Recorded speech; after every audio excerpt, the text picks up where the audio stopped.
তো এটা সরকারের দ্রুত উচিত ছিল স্টুডেন্ট এখানে কোন ক্লাসে কতজন এটা কিন্তু লিস্ট আছে। হ্যাঁ, এর বাইরে কিন্তু আমরা যা কিছু শুনতেছি না, এগুলো আসলে আমার এখনো বিশ্বাস হচ্ছে না। কেউ বলছে 200, কেউ বলছে 150 মারা গেছে।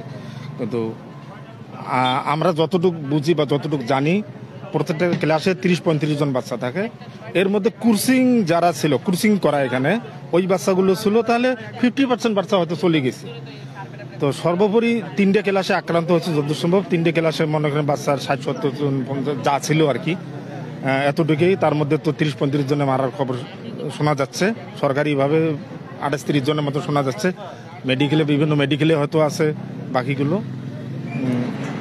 তো আমাদের রিকোয়েস্ট থাকবে এই দুর্ঘটনাটার মূল রহস্য বাড়ি করা। দ্বিতীয়ত হচ্ছে এই ঘনবসতির মধ্যে এই ধরনের প্লেন, এই ধরনের যুদ্ধের বিমান যেন না উড়ানো হয়। আর একটা কথা হচ্ছে, এই প্লেনটা যারা মেরামত করে ছাড়ছে, যারা খুঁটিনাটি দেখছে এটার কোনো সমস্যা আছে কিনা, 6-7 জন যে ইঞ্জিনিয়ার ছিল তাদেরকে জিজ্ঞাসাবাদ করা। হ্যাঁ, তাদেরকে জিজ্ঞাসাবাদ করা। আর বিমানবাহিনীর প্রধানও এটার জিজ্ঞাসাবাদ করা। তাছাড়া এখানে আর এই প্লেনগুলো 90 দশকের আগের কিন্তু।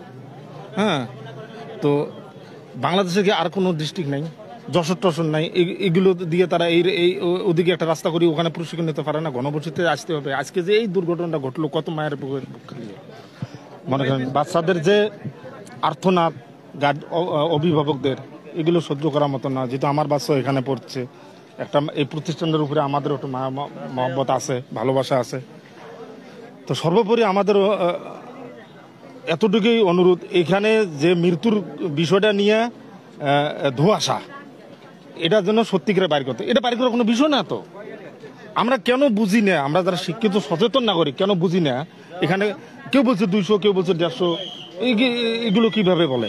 আমার কথা হচ্ছে, প্রতিষ্ঠান এটা বাইর করাও 2 মিনিটের ব্যাপার নয়। এখানে কতজন স্টুডেন্ট ছিল, হ্যাঁ, কতজন এখন হাসপাতালে আছে, কতজন বাসায় আছে, তাদের প্রত্যেকটা স্টুডেন্টের ফোন নাম্বার আছে। আর অভিভাবকরা তো যারা পারলে না, এখানে তো আমরা চিৎকার দেখতাম। আমরা যে 3 দিন থেকে এখানে আসা যাওয়া করতেছি, অভিভাবক তো একখানে জড়ো হয়ে বলতো যে আমার বাচ্চা পাইতেছে না, অমুকের বাচ্চা। হ্যাঁ, 2-1টা শুনতেছি, মেডিকেলে ঘুরতেছে, ইয়ে করতেছে, এটা সামথিং। কিন্তু বড় হারে অনেকে বলছে 150-200, তাহলে এই গার্জেনগুলো তো এখানে আসা লাগতো। এটাও একটা সন্দেহ। এগুলো যেন দ্রুত, কারণ পাবলিকের সেন্টিমেন্ট একটা আছে। পাবলিক মনে করেন এই যেটা শোনে এটা নিয়ে আলোচনা করে। মনে করেন মিডিয়ার মধ্যে আপনাদের দেখে অনেক দর্শক আসিয়ে সাক্ষাৎকার দিচ্ছে, অনেক দর্শক এসেও এখানে সাক্ষাৎকার দিচ্ছে, কেউ 200 মরছে, কেউ 150 মরছে। কেন রে ভাই, এগুলো এভাবে না বলে? আমি কি দেখছি? যারা বলতেছে তাদের প্রশ্ন করেন তো, দেখছি নাকি?